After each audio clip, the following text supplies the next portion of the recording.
Assalamualaikum warahmatullahi wabarakatuh. Di sini saya Maulidiawati Anggi Karina, NIM D972171002. Nah, hari ini saya akan mempresentasikan hasil seminar pendidikan mulai bab 1 hingga bab 3. Ini akan ada dua subbab yang akan saya jelaskan, yaitu mulai dari latar belakang dan rumusan masalah. Nah, latar belakangnya yaitu pendidikan adalah segala pengalaman belajar yang berlangsung dalam segala lingkungan sepanjang hidup. Pendidikan adalah segala situasi hidup yang mempengaruhi individu. Matematika adalah bahasa simbol, ilmu edukatif yang tidak menerima pembuktian secara induktif. Ilmu tentang keteraturan dan struktur yang terorganisasi mulai dari unsur yang tidak terdefinisikan ke unsur yang didefinisikan, ke aksioma atau postulat, dan akhirnya ke dalil. Siswa sekolah dasar umurnya berkisar antara 6 atau 7 tahun sampai 12 atau 13 tahun. Menurut Piaget, mereka berada pada fase operasional konkret.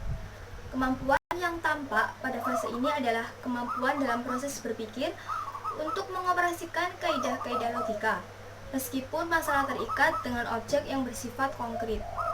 Dari usia perkembangan kognitif, siswa SD masih terikat dengan objek konkret yang dapat ditangkap oleh panca indera. Dalam pembelajaran matematika yang abstrak ini, siswa memerlukan alat bantu berupa media dan alat peraga yang dapat memperjelas apa yang disampaikan oleh guru, sehingga mereka akan lebih cepat memahami dan mengerti. Kerumitannya menjadi tantangan tersendiri bagi peserta didik untuk menguasainya.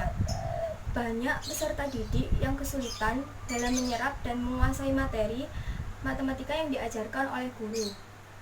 Guru di sini memiliki kewajiban untuk mendidik dan membimbing siswanya untuk belajar serta mengembangkan dirinya. Setiap individu memiliki kemampuan yang berbeda. Hal ini membuat aktivitas belajar bagi setiap individu tidak selamanya dapat berlangsung secara baik. Sering dijumpai pada setiap peserta didik dalam aktivitas belajarnya. Perbedaan individual yang menyebabkan perbedaan tingkah laku belajar di kalangan peserta didik. Nah, oleh karena itu, pentingnya motivasi belajar di sini dalam pembelajaran matematika akan membantu siswa agar lebih mudah memahami materi yang akan disampaikan. Motivasi diterapkan dalam berbagai kegiatan, tidak terkecuali dalam belajar. Pentingnya motivasi dalam belajar sangat berarti bagi perbuatan belajar. Motivasi dan belajar merupakan dua hal yang saling mempengaruhi.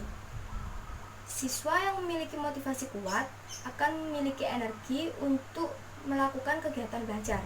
Sedangkan kebalikannya, seorang siswa yang tidak memiliki motivasi, maka dia tidak akan punya energi untuk melakukan kegiatan belajar, kecuali karena paksaan atau sekedar seremonial. Yang memiliki intelijensia cukup tinggi boleh jadi gagal karena kekurangan motivasi. Hasil belajar akan optimal jika ada motivasi yang tepat. Dilakukan pada tanggal 26 Februari di MI Miftahul Huda, Tandas, Surabaya. Observasi dilakukan di kelas 1 yang terdiri dari 18 siswa. Dari hasil pengamatan tersebut, ditemukan fakta bahwa siswa yang tidak bisa menjawab pertanyaan mengenai bangun datar karena kurangnya motivasi atau semangat atau dorongan yang kuat. Mereka merasa malas untuk mengikuti pelajaran matematika yang dianggap sulit, sehingga tidak memperhatikan dengan seksama ketika guru menjelaskan di depan kelas. Itulah yang membuat mereka tidak bisa menjawab dan menyelesaikan beberapa pertanyaan tentang bangun datar dan pola bangun datar. Bahkan masih ada beberapa siswa yang masih bingung dengan bentuk jajar ganjang, persegi, dan persegi panjang. Nah, di antara ketiga bentuk ini, mereka masih bingung untuk membedakan mana yang disebut persegi, mana yang disebut persegi panjang, dan mana yang disebut jajar ganjang. Buat saya sebagai peneliti ingin mengamati dan memberikan solusi pada permasalahan kurangnya motivasi belajar pada siswa MI Miftahul Huda yang mengakibatkan mereka belum bisa membedakan beberapa bangun datar. Dari hasil observasi dan wawancara yang telah saya lakukan, penyebab munculnya masalah yaitu kurangnya motivasi belajar siswa dalam pembelajaran materi bangun datar pada siswa MI kelas 1 yang membuat mereka belum bisa memahami dan membedakan berbagai bentuk bangun datar tersebut. Kurangnya penggunaan media pembelajaran yang dapat mendorong siswa untuk membangkitkan motivasi belajar. Kesimpulan dari permasalahan ini yaitu siswa kesulitan dalam mengidentifikasi bentuk-bentuk bangun datar yang membuat mereka juga sulit dalam menjawab pertanyaan yang diberikan oleh guru. Nah, saat itu ketika pengamatan, guru memberikan contoh soal, tetapi siswa yang ada di kelas tersebut merasa kesulitan dan belum memahami apa itu bangun datar dan macam-macam bentuknya. Di sana, siswa belum bisa membedakan macam-macam bangun datar. Solusi yang diberikan dalam meningkatkan motivasi belajar di MI Miftahul Huda kelas 1 ini yaitu dengan memberikan dan penggunaan media. Dengan cara membuat media pembelajaran yang menarik sehingga mereka juga akan tertarik pada saat proses pembelajaran dan tidak mengobrol atau ramai sendiri dalam kelas. Media yang cocok adalah puzzle Tangram.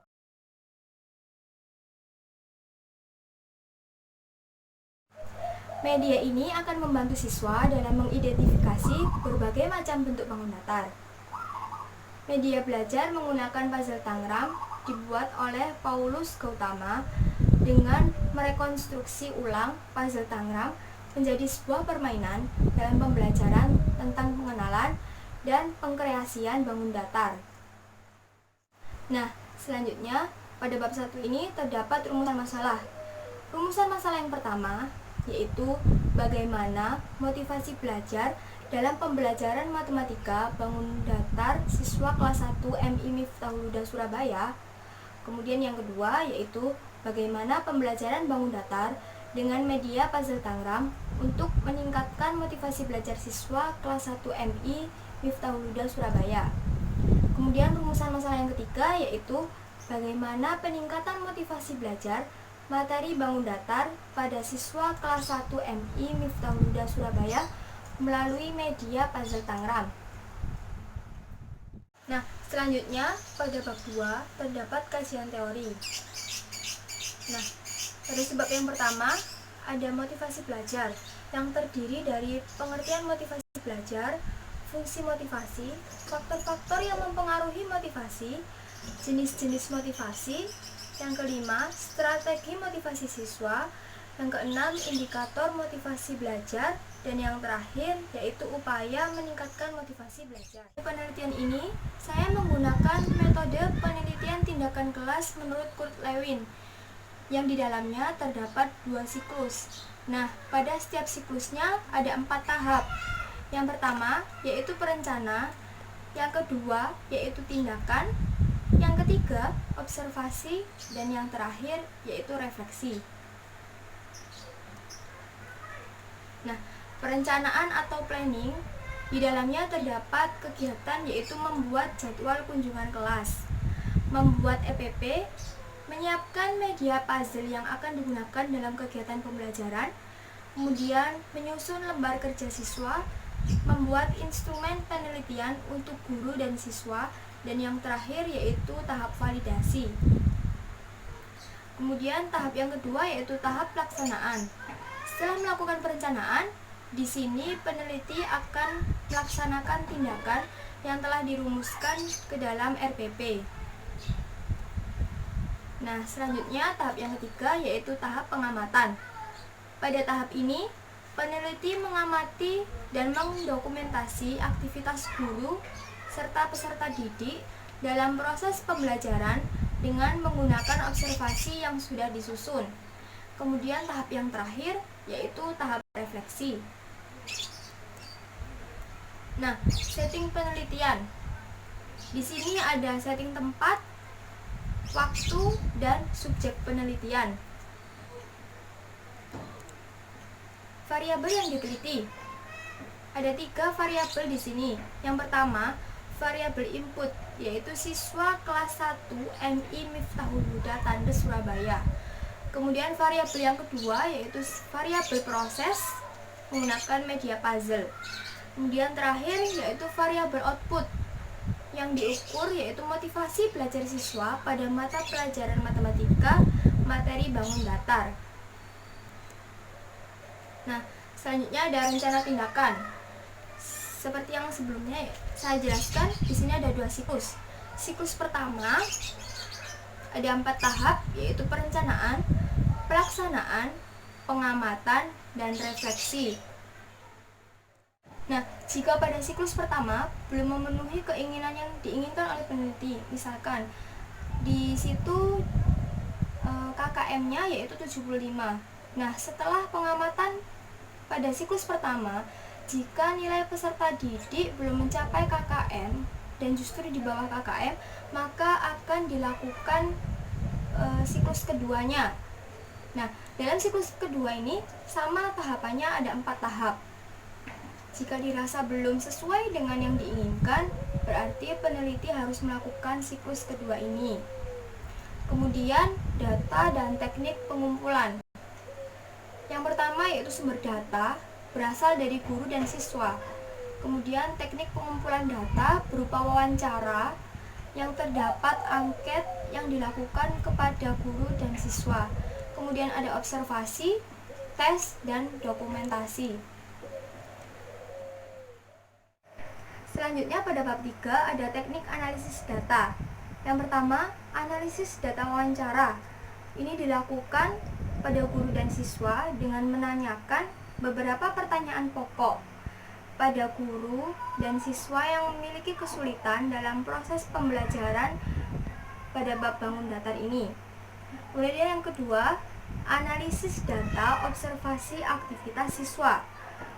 Peningkatan motivasi belajar siswa dan guru pada materi bangun datar yang diukur dengan menggunakan lembar observasi aktivitas siswa.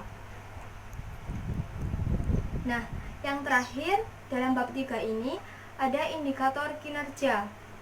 Indikator keberhasilan apabila skor peningkatan motivasi pada setiap siklus berikutnya harus lebih meningkat dari sebelumnya, dan presentasi mengalami makin banyak daripada sebelumnya. Seperti yang dijelaskan tadi, jika pada siklus 1 belum mengalami keberhasilan, maka peneliti akan melanjutkan pada siklus yang kedua dengan tahap yang sama dan media yang sama. Nah, di siklus kedua ini diharapkan semua siswa yang diteliti di kelas tersebut memiliki KKM yang lebih baik dan nilai yang meningkat, serta hasil akhir berupa motivasi belajar yang mengalami peningkatan sebelum dilakukannya siklus 2 ini. Nah, sekian presentasi dari seminar pendidikan saya pada hari ini. Kurang lebihnya mohon maaf. Wassalamualaikum warahmatullahi wabarakatuh.